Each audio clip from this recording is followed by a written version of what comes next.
Hello and welcome back to another edition of GNAT-TV's In-Depth series. I'm Andrew McKeever, the news director at GNAT-TV's News Project. It's a pleasure to have you with us today on Monday, August 9th. It's also a great pleasure to have back with us in our virtual studio, Paula Kamperman, who is the Outreach Program Manager for the Bennington County Solid Waste Alliance. Paula, welcome back to GNAT. Hello, Andrew. It's so good to see you after so long. Yeah. Even if it's virtual, it's wonderful.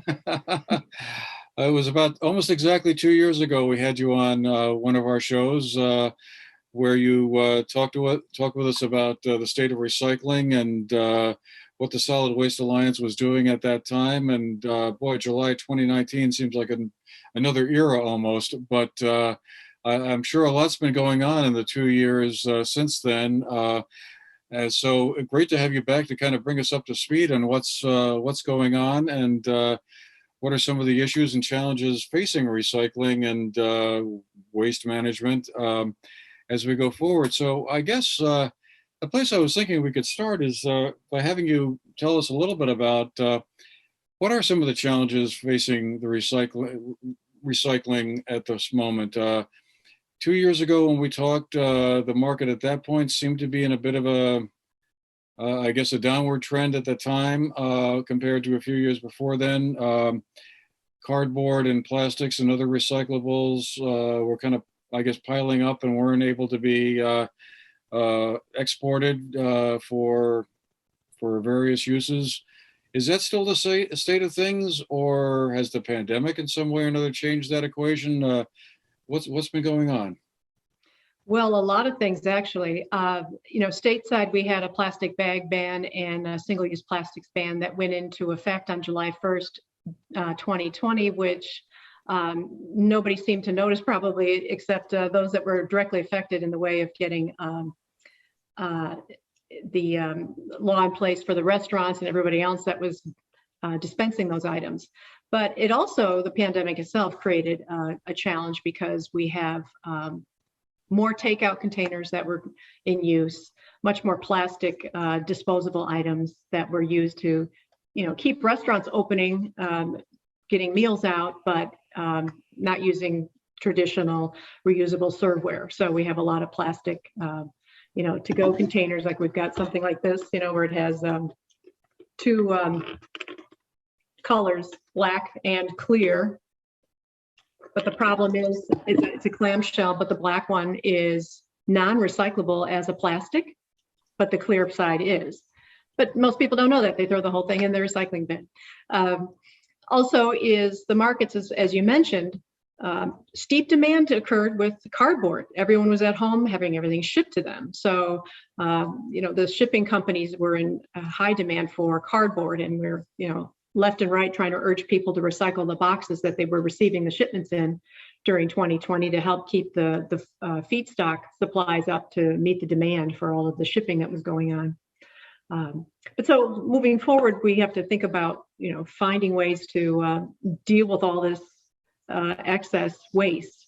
Our recycling streams are challenging because there are not markets necessarily for all the plastics that we use.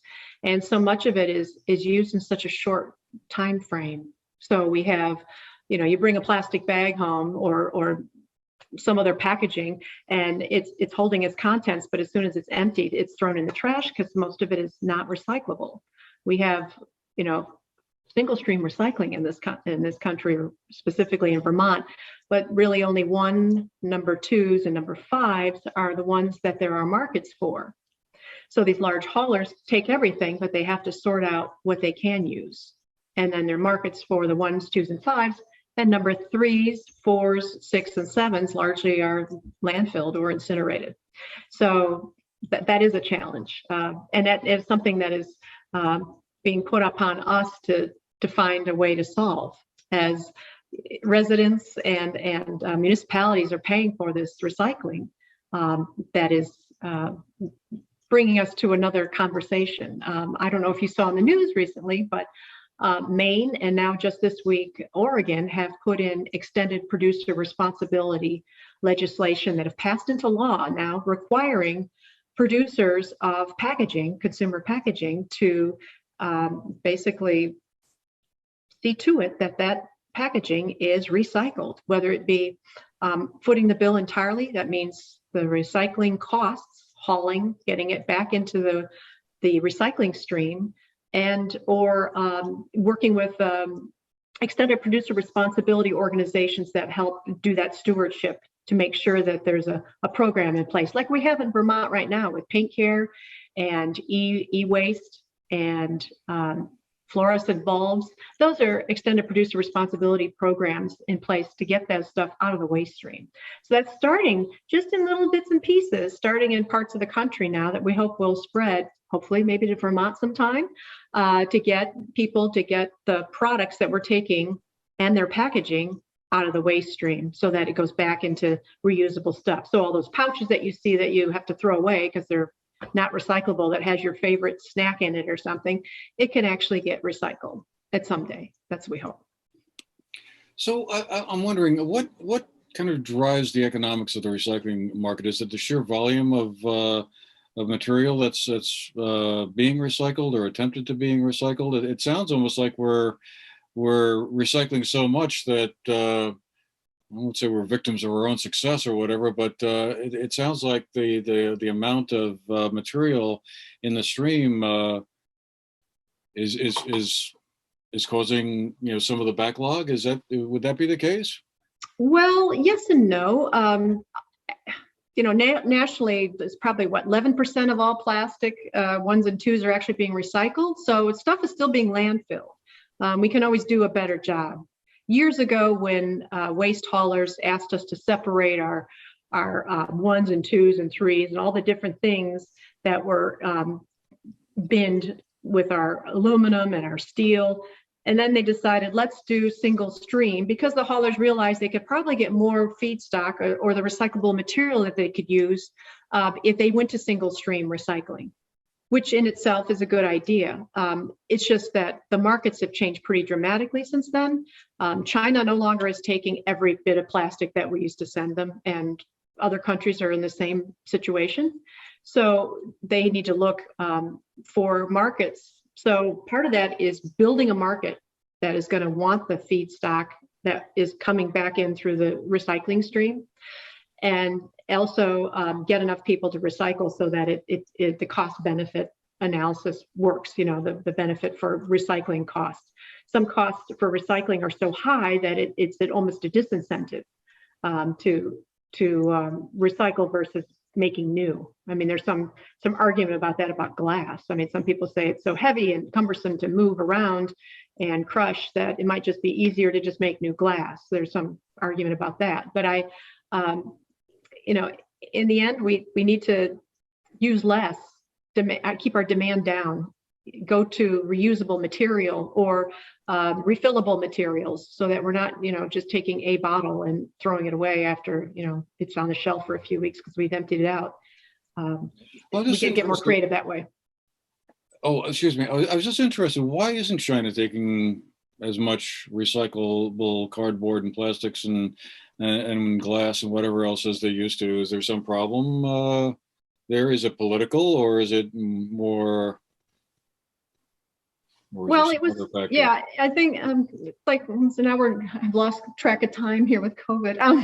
It's 2018, the National Sword. It was the program that China embarked in, which they banned all of the plastics that were coming over unless they had, I believe it was a 95% purity rate, which means only a 5% contamination rate of the bales that they were accepting over in shipments from the US and other countries. Early on, many years ago, they needed raw material to build for packaging, to use the resins and everything they needed to make the packaging for all the manufacturing they were doing. It was a roaring engine over there, and they need as much feedstock as possible.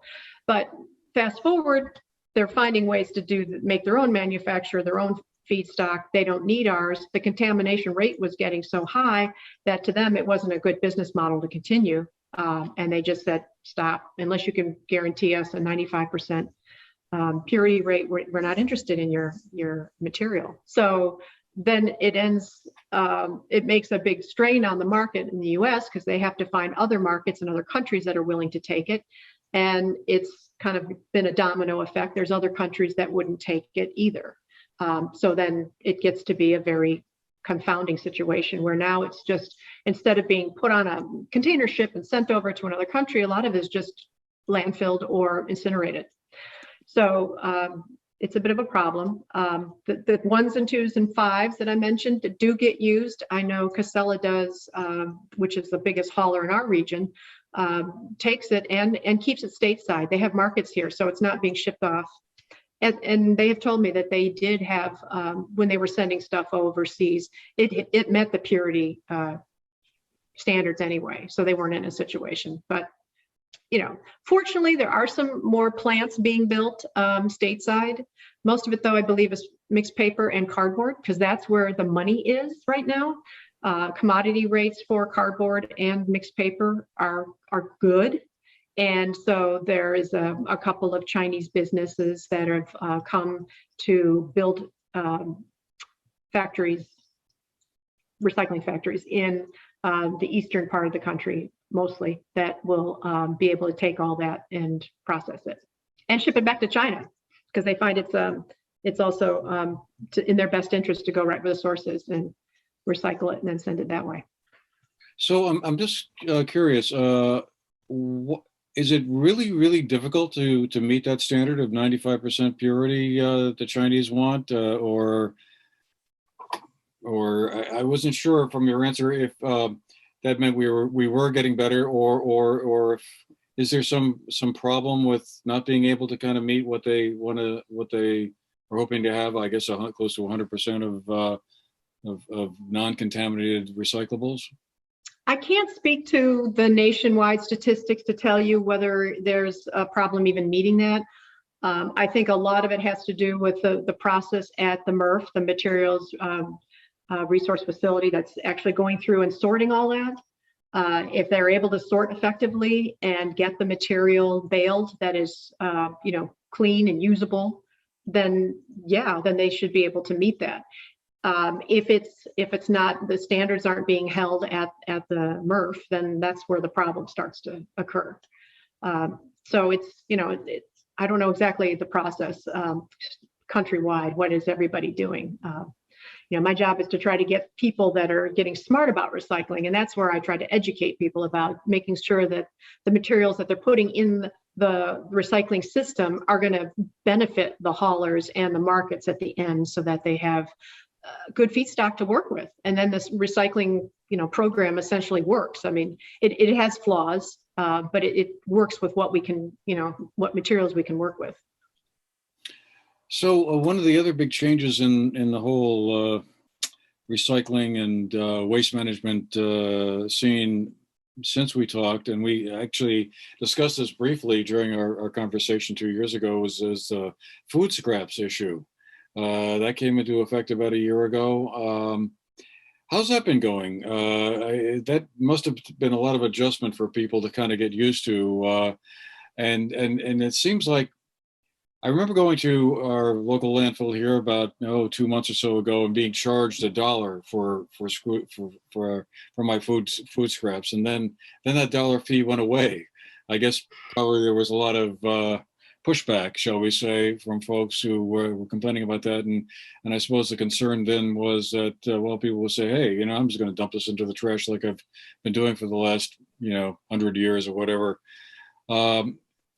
But is that kind of, is the food scraps collection kind of going along pretty well as far as you can tell, or what's our status? Yes, actually, Vermonters, before the law went into place, residents themselves anyway, were actually pretty good composters. We had some very good statistics. Off the top of my head, I can't recall the percentage, but it was largely a favorable thing. And it was, a unanimous law that was put into legislation back in 2012 when the whole solid waste implementation plans, the materials management plan was put into place to get all of the recycling that we set up. And the biggest change, obviously, was a lot of businesses managing the food scraps in restaurants, larger municipalities, public spaces. And that's where the biggest challenge is right now, I think, is just getting all the businesses involved. Most of them that I visit are already in compliance, which is nice. I don't have to have a chat with them. They just get it. You know, they know it needs to go in a bucket and then gets picked up. The challenges sometimes are public events. We had to work with more of those. That's a big shift because now instead of just throwing things in a recycling bin and a trash bin, they have a third stream to sort at an event. So if you have a big festival, you got to get volunteers that help guide the people to do the right thing. Because if you're faced with 3 bins and you're not sure if what you have is recyclable in front of you or compostable, because there's some serveware out there naturally is compostable that can go in with the food scraps. And then there's other stuff that just really should be landfilled. So having what they call waste warriors or green team members, people that volunteer at these events and help guide individuals into sorting properly, that means the stuff that they're sending off to the haulers is going to be good usable material. And compost is a wonderful thing. I mean, it can be used in so many different ways that it makes sense, and it keeps the methane from forming out of the landfills where it traditionally would have been sent. But it's going to be a slow change. It's not something overnight that everybody just got and understood. We were happy to see that the dollar fee that some of those transfer stations were charging went away, which is good. So the more the merrier. That just encourages more people to do it without feeling like they're going to have some kind of fee that they're getting paid for yet again after they've already made their their permit fee to get on site. So. Another bill I was sort of following for a little while in the legislature was one that dealt with bottle and can redemptions. I guess there was an attempt to increase the amount of the deposit money you got for returning bottles and cans, sodas and other beverages. But as I understand it, that bill kind of never made it to a final floor vote and is still kind of in a committee, I guess, being discussed. Is that something you think would be a good idea? Or are there pros and cons to that? Yeah, there's 2 arguments. Obviously, some say that if the redemption rate goes up, that means the recycling rate's going to go down. They're not going to, the recycling MRFs and these other facilities that get the stuff aren't going to see it. Maybe it'll curtail more littering. I'm not sure. I really can't speak much to that. I wasn't in on the discussion too much at the time. I just saw it as it came to the floor for a vote and then didn't make it out of the committees, whatever they were trying to do. So, but I know that there's some models that say we should raise the deposit rates on that and to get more people into recycle and get the stuff redeemed. But there's both sides of that because there's money involved, and whenever there's money involved, there's going to be opposing sides. Winners and losers. And yeah, it's been stuck at 5 cents for a long time, it seems like. So yes. I'm not sure if it went to 10 cents or even higher, if that would motivate more people to do that. But well, certainly one will follow going forward to see if they come back and revisit that next year. I guess one of the other things we keep hearing a little bit about, or it seems like I've read a few articles and heard some comments about, whether or not the state's going to run out of landfill space here in Vermont. I mean, and I don't know what the situation is nationwide, but I guess we're down to one last remaining landfill in Vermont up north. What's the situation there? I mean, is there a maximum capacity or a point where, hey, there's just no more room left in there and it'll have to go someplace else? Yes, actually there is. The Coventry landfill, which is up near the Canadian border, is the only landfill Vermont has. And to my understanding, it only has about 4 years left of capacity. And so they're in the permitting process to expand on that, but it does get complicated because we are straddling a border. We're also dealing with, nearby homeowners and natural resources that are nearby that they're worried about whatever environmental impact there may be. So, yeah, I don't know that it's a done deal that it'll actually expand. We hope it will get completed, but more importantly, most of the recycling and things and the waste doesn't go all the way up to Coventry in this part of the state. It usually gets sent over to New York or Massachusetts for incineration, recycling. It's not done. They don't generally go to Coventry because it isn't cost effective to do that kind of weight hauling, those long distances. So they make contracts in other areas that will accept it legally. And what about electronic recycling? Is that, I know there are occasional days when folks can, well, I guess you could bring your e-waste to a transfer station anytime, and then there are also special collection days. But is that kind of on track? Are you seeing that as a potentially an emerging problem? It's a very successful program that Vermont has. They do a really good job of getting things out of landfills that otherwise would have been destined. Places like Staples and also the transfer stations accept e-waste back, which includes anything that's connected to a computer, including peripherals. So a printer, mouse, keyboards, that sort of thing. That is really important because there are precious metals contained in those products that can be extracted, and there is some just materials that they can use and melt down, plastics, that sort of thing. The amount of tonnage is going down, but that isn't because the program is becoming less popular, but the weight of the material that is being redeemed is lighter. So back in the beginning of all this, people were bringing these huge monitors that had cathode ray tubes or, these big boxy things. Now everything is in handheld or a laptop or an all-in-one. So you're getting much smaller items that are being deposited, but they also contain faster and more powerful batteries. So that's also a thing that we need to make sure we divert from that as well, and that the batteries get recycled properly, because that is part of it. The big problem that we have right now is lithium batteries that are kind of in everything with the Internet of Things that we have.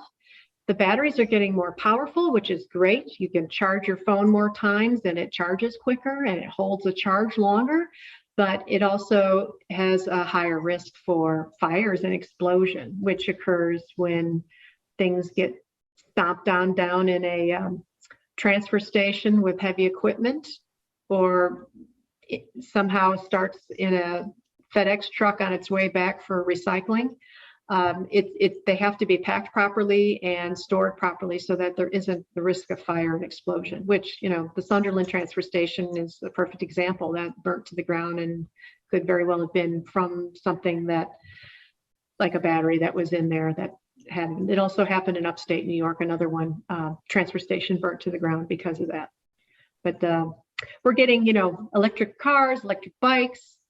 It's great that we're getting all this power to keep us from using fossil fuels, but we also have to be smart about how we recycle those things. And the bigger the battery, sometimes the bigger the headache. So I guess it sounds like overall, and kind of looking locally here in Bennington County in our own neighborhood, the biggest challenge you're facing the Solid Waste Alliance is just to keep on encouraging more people to continue to recycle and recycle more things. Is that kind of where we're at, or are we already doing fairly well? Yeah, and just keep on recycling well. Another thing that can be recycled that really doesn't have an infrastructure built in it in the traditional sense would be plastic film, which is, for years, we always took our grocery bags back to the grocery store in the little bin in the lobby there as you go in. You could put your bag in there, but that bin actually takes a whole lot more material than just plastic bags. It takes bubble wrap.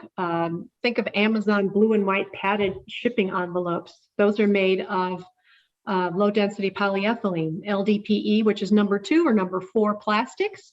That kind of thing can go right in the bin, as well as bubble wrap and case wrap around paper towels or bottled water, feminine hygiene, sanitary product wrappings, anything that goes around, like you think of packaging around paper plates and napkins, that sort of thing, cereal box liners, dry cleaner bags, all the produce bags that you carry your apples home in that you pick up off the shelf, that sort of thing can all go in that bin, as well as case wrap around pallets. So big businesses can use that. And there's on Front Porch Forum lately, there's been some conversations, I don't know if you've seen it, about plastic film recycling, and they're trying to get some grassroots organizing going because it's kind of fits and stops. Some grocery stores, I guess, have chosen not to accept consumer waste so much. And all that material actually is contracted with, the grocery stores are contracted with Trex Corporation that makes the nice decking that everyone likes that's so robust. It's made out of plastic film as part of the component. So they want that stuff. So grocery stores such as Shaw's, Price Chopper, Hannaford, Whole Foods, Kohl's department stores, and Walmart, we're all part of this program. I'm told Walmart has recently stopped accepting plastic bags. So maybe I got to go in there and have a little chat and see what we can do to get them doing it again. Because there's plastic out there more than just plastic bags. Everyone thinks, well, we have a bag ban. Now we don't need to have these bins anymore. I'm like, no, there's so much more material that can go. So right now there's 2 big gallards, I think, hopefully they're still there, in the Lions Pavilion at the East Arlington Park. And people can they've been putting their plastic film in there. The communities have been collecting it. And what they do is a community that can get involved in collecting it, if they get, I believe it's 500 pounds turned in within a 6-month period, they can get a park bench in exchange made out of Trex material. Not a bad thing. So it's a good thing, and we just need to do more of it because that is a lot of stuff. And we don't want to bag our recyclables or put contaminants in our recycling bin, which often is wish cycling, which is the stuff people think might be recyclable because the item they're putting in the bin is made of some kind of component material, such as, I don't know, a couple of weeks ago, I put up a Facebook post on our Alliance page about somebody who was wish cycling a fishing pole, putting it in the recycling bin, thinking, well, it's metal, and it should recycle. Well, it doesn't work that way because it's just really food containers and product, consumer product containers. A few weeks before that, I saw a hose cart, that you use to crank up your garden hose on to hold on in a nice reel. They had turned that upside down into a recycling bin. Wish cycling, that stuff can be very detrimental on the assembly line. There are actually humans that sort the recycling when it first comes into a materials recycling resource facility. So, you get strange things or bagged items that have sharp items in there that don't belong, lawnmower blades, things that just have no business in a recycling bin. So it's trying to get people understanding that really what goes in there is product containers that you use in everyday life, with consumable items. Well, it's all really fascinating. We're going to have to leave it there for today, I guess. But once again, Paula, I wanted to thank you very much for making the time to come into our virtual studio and share with us the update on what's happening in this area. And also want to thank all of you folks as well for tuning in and being with us today. Paula Kamperman is the outreach manager for the Southwestern Vermont Solid Waste Alliance. And thanks again, Paula. And we'll see you over at the landfill or wherever, at the transfer station. Thank you, Andrew. Or at the next Alliance meeting. Thank you, Andrew. It's been a pleasure as always, anytime. All right, great. Thank you. Thanks Thanks again.